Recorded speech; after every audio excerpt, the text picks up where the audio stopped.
Episode 9 के last में हमने देखा था कि पूरे एस रैंक के हंटर्स में एक मैच डिसाइड होता है और वहाँ पर टीम्स भी बन जाती हैं, लेकिन इससे पहले कि फाइट स्टार्ट होती एपिसोड ही खत्म हो गया था। तो चलिए देखते हैं अब आगे। एपिसोड की शुरुआत में हमें जिम का सीन दिखाया जाता है, जहाँ पर के दोनों भी टीमें आमने सामने खड़ी थी फाइट के लिए। यहाँ पर जिनवू सोचता है इन लोगों का गिल्ड मास्टर फाइट नहीं कर रहा, लेकिन कोई नहीं, इसकी वजह से ही मुझे एस रैंक के हंटर्स की फाइट देखने को मिल रहा है।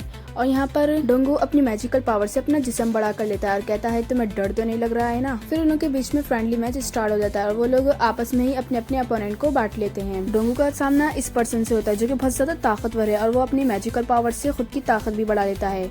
और यहाँ पर लिंग का सामना होता है होशिना से, जो कि बहुत ज्यादा स्पीड है। फिर यहाँ पर डोंगो और वो पर्सन का सीन दिखाया जाता है जो कि आपस में पंचेस की फाइट स्टार्ट कर देते हैं। और यहाँ पर होशिना लगातार लिम के ऊपर अटैक करता है। लिम उसके अटैक को बस टॉच करता है। लिम यहाँ पर सोचता है कि मुझे दूर से ही लड़ना आता है, मैं इसके करीब गया तो पक्का हारूंगा। और फिर उसके ऊपर एरो का अटैक करता है, जिसकी वजह से बिल्डिंग को भी नुकसान होता है और साथ ही साथ दूसरे हंटर्स को भी डिस्टर्ब होता है। और यहाँ पर वो जो पर्सन डोंगो से लड़ रहा था वो कहता है अरे जरा फुर्ती दिखाओ। और यहाँ पर माँ भी अपने अपोनेंट के ऊपर जोरदार की छलांग लगाता है, जिससे वहाँ पर बिल्डिंग को भी नुकसान होता है और एकदम धुआं धुआं हो जाता है। तो यहाँ पर जोई कहता है ये बिल्डिंग तो टॉप लेवल के मैजिक से बनी है ना। तो मिस्टर को कहते हैं चलो कोई नहीं, इस बिल्डिंग का भी टेस्ट हो जाएगा।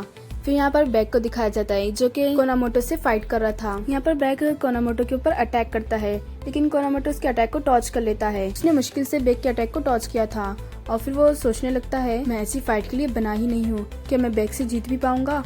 फिर यहाँ पर बैग गोटो की तरफ देखकर बोलता है ये हमारा इस्तेमाल कर रहा है अपने हंटर्स का टेस्ट लेने के लिए। फिर यहाँ पर बैग बहुत ज्यादा सीरियस हो जाता है और अपने आप ट्रांसफॉर्म भी कर लेता है और फिर वो एकदम भयानक सा अटैक कोनामोटो की तरफ करता है। और यहाँ पर कोनामोटो उसके अटैक से बहुत ही मुश्किल से बचा था और साथ ही साथ में यहाँ पर वो डर भी जाता है। फिर पाक कहने लगते हैं आप तो बहुत अच्छा फाइट करते हैं। और फिर हम यहाँ पर देखते हैं कि माँ को उसके अपोनेंट ने नीचे गिरा दिया था, यानी कि वो हार गया था और साथ ही साथ में लिमिन्सु भी हार गया था। और यहाँ पर कोनामोटो बेग से डरकर भाग रहा था। बेग उसके ऊपर लगातार अटैक कर रहा था, लेकिन फिर कोनामोटो वहाँ से भाग जाता है। उसका मुकाबला इन दोनों अपोनेंट से होता है। फिर यहाँ पर बेग भी अपनी पूरी पावर का इस्तेमाल करके लड़ने के लिए रेडी हो जाता है। और फिर हमें यहाँ पर चाहे का सीन दिखाया जाता है जहाँ पर वो एक लड़की से लड़ रही थी और उसके मूव्स को देखकर वो लड़की कहती है इसीलिए इसे लोग डांसर कहते हैं, क्योंकि इसके जो मूव्स हैं वो डांस की तरह ही एकदम फ्लेक्सिबल है और ये कितनी अच्छे से अटैक कर रही है सामने से फाइट करके, अब मुझे पता चला। और यहाँ पर हम देखते हैं कि चाहे उस लड़की को भी हरा देती है। और यहाँ पर चाहे बेग की तरफ जाती है ताकि वो उसकी मदद कर सके, लेकिन फिर अचानक से उसे एक ऑरा फील होता है और जब वो पीछे पलट के दिखती है तो उसके पीछे कोनामोटो था। तो वो अपने एक खतरनाक सा अटैक कर देती है और वो यहाँ पर भूल जाती है कि उसे ऐसा अटैक नहीं करना था और इस कोनामोटो को बहुत बुरी मार लग गई थी। यहाँ पर उसके टीममेट्स शॉक हो जाते हैं, ये कैसा अटैक था।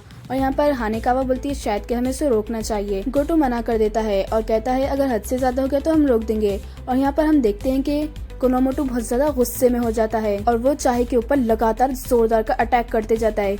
चाहे उसके अटैक्स को तो टॉच कर रही थी, लेकिन उसे थोड़ी मुश्किल हो रही थी और वो सोच रही थी ये कितना फास्ट है। और फिर कोनामोटो चाहे के ऊपर भयानक से अटैक करता है, जिससे वहाँ पर धुआं हो जाता है। इसके टीममेट्स बोलते हैं अरे नहीं, आज तो ये चाहे गई काम से। फिर यहाँ पर हम देखते हैं कि जिनवू ने आकर चाहे को बचा लिया था और वो कहता है ये फाइट कुछ ज्यादा ही आगे चली जा रही है। और यहाँ पर कोनामोटो गुस्से में आ जाता है और कहता है तुम होते कौन हो, ये कहकर वो उसके ऊपर अटैक कर देता है, लेकिन जिनवू उसको जमीन पर गिरा देता है। और यहाँ पर उसके टीममेट्स बोलते हैं ये कितना फास्ट है। और यहाँ पर गोटो भी सोचने लगता है ये सच में एक मेज है ना, लेकिन इसके मूव से तो ऐसा नहीं लग रहा, मुझे खुद ही टेस्ट करना होगा।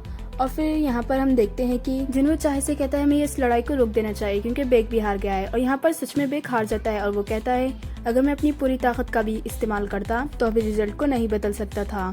और फिर यहाँ पर हानेकावा जिनवू के पास आकर कहती है मिस्टर गोटो आपसे लड़ना चाहते हैं, क्या आप उनसे लड़ने के लिए रेडी हैं? जिनवू यहाँ पर गोटो की तरफ देखता है, वो देखता है कि वो बहुत ही ज्यादा एक्साइटेड है, तो जिनवू भी मान जाता है। फिर हानेकावा गोटो की तरफ आकर कहती है जिनवू रेडी है, लेकिन इसकी एक शर्त है कि आप अपनी पूरी पावर का यूज करें।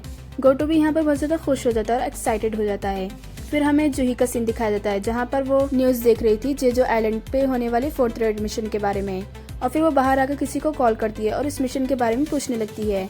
फिर यहाँ पर हम देखते हैं कि सभी हंटर्स से बैठकर जिनवू के बारे में बात कर रहे होते हैं। और यहाँ पर चाहे और बेग भी देखना चाहते थे कि जिनवू और गोटो में सबसे ज्यादा ताकतवर कौन है। फिर यहाँ पर जिनवू वार्म अप करने लगता है और वो कुछ कहने ही वाला होता है कि जब भी गोटो उसके ऊपर अटैक कर देता है, यानी कि पंच मारता है।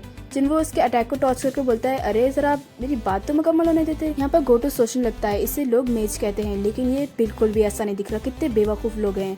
और फिर उन दोनों के बीच में खतरनाक सी फाइट स्टार्ट हो जाती है। उन दोनों में इतनी ज्यादा स्पीडी थी कि हंटर्स भी देखकर शॉक हो जाते हैं। और वो लोग बहुत ज्यादा एक्साइटेड हो जाते हैं कि आखिर इन दोनों में से कौन जीतेगा। और यहाँ पर ये लोग कहने लगते हैं जिन्वो भी कमाल का है, वो उसके अटैक्स को टॉच कर रहा है। और यहाँ पर हम देखते हैं कि जिन्वो सिर्फ उसके अटैक्स को सच में टॉच ही कर रहा था, वो काउंटर अटैक नहीं कर रहा था। यहाँ पर चाहे कहने लगती है वो सिर्फ अटैक को टॉच नहीं कर रहा बल्कि अपने अपोनेंट की ताकत को देखना चाहता है। और यहाँ पर गोटो को भी गुस्सा आ जाता है कि वो सिर्फ उसके अटैक को टॉच कर रहा है और वो उससे में कहता है मैं तुम्हें मार दूंगा। और ये कहकर वो उसके ऊपर बहुत खतरनाक सा अटैक करता है, जिसकी वजह से जिन्वो को थोड़ी सी मार लग जाती है। और फिर यहाँ पर वो दूसरा अपना अटैक करता है कि जब ही जिन्वो उसके हाथ को पकड़ लेता है लेकिन उसकी कलाई को नहीं पकड़ता। यहाँ पर गोटो सोचने लगता है ये चाहता तो मेरी कलाई भी पकड़ सकता था लेकिन फाइट ओवर हो जाती थी।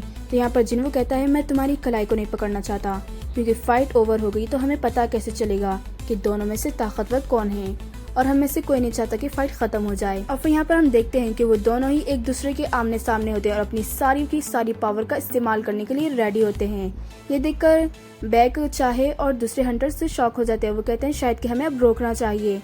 और यहाँ पर हम देखते हैं कि गोटो और जिन्वो दोनों भी अपनी सारी पावर का यूज करके एक दूसरे की तरफ बढ़ते हैं कि जब भी उन लोगों के बीच में आइस मैन और दूसरे हंटर जिन्वो की तारीफ करने लगते हैं, कहते हैं कि तुमने गोटो के हर अटैक को टॉच किया और उससे फाइट करने के बाद सिर्फ तुम्हें एक खरोच आई है, ये तो बहुत कमाल की बात है। पर जिन्वो सोचने लगता है कि मैंने सच में कुछ ज्यादा ही सीरियस ले लिया था, लेकिन मुझे अब पता चल गया है कि एस रैंक के हंटर्स कैसे लड़ते हैं और मैंने इन 500 के भी शैडो में अपने एक सोल्जर को भेज दिया है। दूसरे सीन में मिस्टर गोटो वहाँ से चले जाते हैं और मिस्टर गो जाने से पहले कहते हैं कि जो हंटर जो आइलैंड पर जाने वाले मैं उनकी लिस्ट भेज दूंगा। जब भी वहाँ पर जिन्वो आता है और मिस्टर गो से कहता है मुझे आपसे कुछ बात करनी है। और फिर हमें दूसरा सीन दिखाया जाता है जहाँ पर गोटो अपने वाइस गिल्ड मास्टर को कॉल करके बोलता है कि जिन्वो बहुत ज्यादा ताकतवर है, हालांकि वो अभी अवेकन हुआ है। तो वो वाइस गिल्ड मास्टर बोलता है कि इस लिस्ट में तो जिन्वो का नाम ही नहीं है। गोटो ये सुनकर शॉक हो जाता है और यहाँ पर चाहे को और चोई इन लोगों को भी पता चल जाता है कि जिन्वो उन लोगों के साथ नहीं आ रहा, लेकिन यहाँ पर चोई कहता है कोई नहीं, हम इस बार जरूर जीतेंगे। और ब्रेक भी यहाँ पर सेम बात बोलता है कि हम इस बार जरूर जीतेंगे। और फिर हमें दोबारा से जिन्वो का सीन दिखाया जाता है जहाँ पर वो अपने घर पहुँच गया था और उसकी मॉम ने उसके लिए खाना बना कर रखा था और वो तीनों भी मिलकर वहाँ पर खाना खाने लगते हैं। जिन्वो यहाँ पर सोचता है कि मॉम अभी अभी कोमा से बाहर आई हैं, मुझे उनकी मदद करनी चाहिए, ना कि वहाँ पर गिल्ड पर जाना चाहिए। और फिर हमें जेजो आइलैंड का सीन दिखाया जाता है जहाँ पर एंड क्वीन कहती है कि मेरे बच्चे भूखे हैं इसीलिए वो एक दूसरे को खा रहे हैं, अगर ऐसा ही चलता रहा तो सभी चीटियाँ खत्म हो जाएंगी। हमें एक ऐसे एंड की जरूरत है जो कि सिटी में जा सके और वहाँ पर तबाही मचा सके। और फिर हम यहाँ पर देखते हैं कि वो बस ऐसा बोलती है कि जब भी एक अंडे में से एक एंड मॉन्स्टर निकलता है और वो बाकी चीटियों की तरह नहीं था बल्कि उसके अंडे से निकलते ही उसका रंग ब्लू हो जाता है और फिर वो बहुत ही ज्यादा है। वहाँ पर उसका मतलब होता है कि अब वो भी गिल्ड ज्वाइन करना चाहती है। और फिर यहाँ पर मिस्टर गो का सीन दिखाया जाता है और वो कहते हैं कि कल जेजो आइलैंड पर 4th रेड मिशन है, उम्मीद है कि सब कुछ सही होगा और हम ही जीतेंगे। और फिर आखिरकार वो दिन आ ही जाता है जिस दिन सभी को उस आइलैंड पर जाना था और वहाँ पर सभी लोग शिप के जरिए से आइलैंड की तरफ बढ़ रहे थे। और हमें दिखाया जाता है कि बहुत सारे हंटर्स वहाँ पर आए हैं। वहाँ पर वो टीम भी होती है जो जिन्वो के साथ ए रैंक के गेट में गई थी और वो टीम भी होती है जो कि रेड गेट से वापस आई थी। और साथ ही साथ में जूही की गिल्ड भी वहाँ पर मौजूद होती है और साथ ही साथ में यहाँ पर मिन भी आ जाता है उस रेड मिशन में पार्टिसिपेट करने के लिए, जिसे देखकर बैक कहता है ओ तुम भी आ गए, मुझे नहीं लगा था कि तुम आने वाले हो। फिर यहाँ पर मिन कहता है मेरे बगैर तुम जीत भी पाओगे। और वो दोनों एक दूसरे को देखकर बहुत ज्यादा खुश हो जाते हैं। और फिर यहाँ पर हमें गोटो की टीम दिखाई जाती है जो कि जेजो सिटी पर अपनी अपनी पोजीशन पर चली गई थी। और फिर यहाँ पर हेलीकॉप्टर का सीन दिखाया जाता है जहाँ पर सभी हंटर बैठे हुए थे। उन लोगों के साथ एक रिपोर्टर भी होता है और वो कहता है कि मैं आप लोगों की पूरी फाइट को लाइव दिखाने वाला हूँ। तो यहाँ पर ये हंटर सोचने लगते हैं अब इसकी कौन जिम्मेदारी लेगा। तो फिर वो न्यूज रिपोर्टर बताता है कि मैं ए रैंक का हंटर रह चुका हूँ लेकिन मैं किसी गिल्ड में नहीं जाता, चिंता करने की कोई बात नहीं है, मैं अपनी हिफाजत खुद कर सकता हूँ। और फिर यहाँ पर हमें गोटो का सीन दिखाया जाता है जो कि अपने मेंबर को इशारा दे देता है कि अपना ऑरा रिलीज करे और उन लोगों का ऑरा देखकर चींटियां उन लोगों की तरफ जाती हैं। और यहाँ पर हेलीकॉप्टर था तो कुछ चींटियां हेलीकॉप्टर की तरफ भी आती हैं। तो यहाँ पर चोई कहता है इन लोगों को मुझे संभालने दो और फिर चोई इन लोगों के ऊपर खतरनाक सा अटैक करता है लेकिन कुछ चींटियां फिर भी बच जाती हैं। फिर चोई यहाँ पर कहता है मुझे और भी ज्यादा ताकत यूज करनी होगी और फिर यहाँ पर और भी ज्यादा खतरनाक सा अटैक करता है और उसके अटैक से वहाँ पर एक जोरदार का धमाका होता है। उसकी ये पावर देखकर दूसरे हंटर भी शॉक हो जाते हैं और कहते हैं अच्छा हुआ कि हम चोई को अपने साथ लेकर आए हैं। और फिर वो पूरे भी रेडी हो जाते हैं हेलीकॉप्टर से नीचे उतरकर उस क्वीन को हराने के लिए। और वो लोग कहते हैं कि हमारे पास सिर्फ 1 घंटा है, हमें 1 घंटे में ही उस क्वीन को हराना होगा। और फिर यहाँ पर हमें रेजो का सीन दिखाया जाता है जिसने इंटरफ्रेंस वेव को छोड़ दिया था और वो कहता है अब चींटियां क्वीन के सिग्नल को डिटेक्ट नहीं कर पाएंगी और क्वीन को मारना आसान होगा।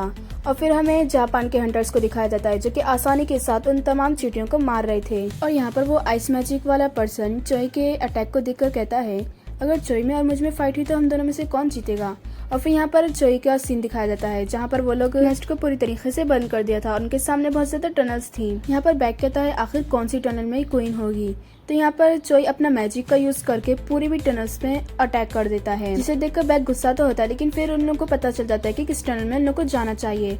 और फिर जिन्हों का सीन दिखाया जाता है जो सोच रहा होता है कि मेरे बगैर भी हंटर्स वहाँ पर जीत कर जरूर आएंगे क्योंकि वो हंटर्स बहुत ही ज्यादा ताकतवर हैं। और फिर हमें हंटर्स का सीन दिखाया जाता है जो कि अंडों के पास पहुंच गए थे और वो इतने सारे अंडे देखकर बहुत ज्यादा हैरान हो जाते हैं। और फिर वो देखते हैं कि एक बड़ा सा एग है जो कि टूटा पड़ा है, यानी कि उसमें से जो कोई भी था वो बाहर आ चुका है। यहाँ पर मिन घबरा जाता है, लेकिन बैग कहता है कि तुम उस पर ध्यान मत दो, हमें यहाँ पर बस क्वीन को हराना है। और फिर हमें जापान के हंटर का सीन दिखाया जाता है जहाँ पर लोगों ने बहुत अच्छी फाइट की। वो कहती है क्या मैं तुम्हें हील कर दूं, लेकिन इसके बदले में मैं कुछ लूंगी।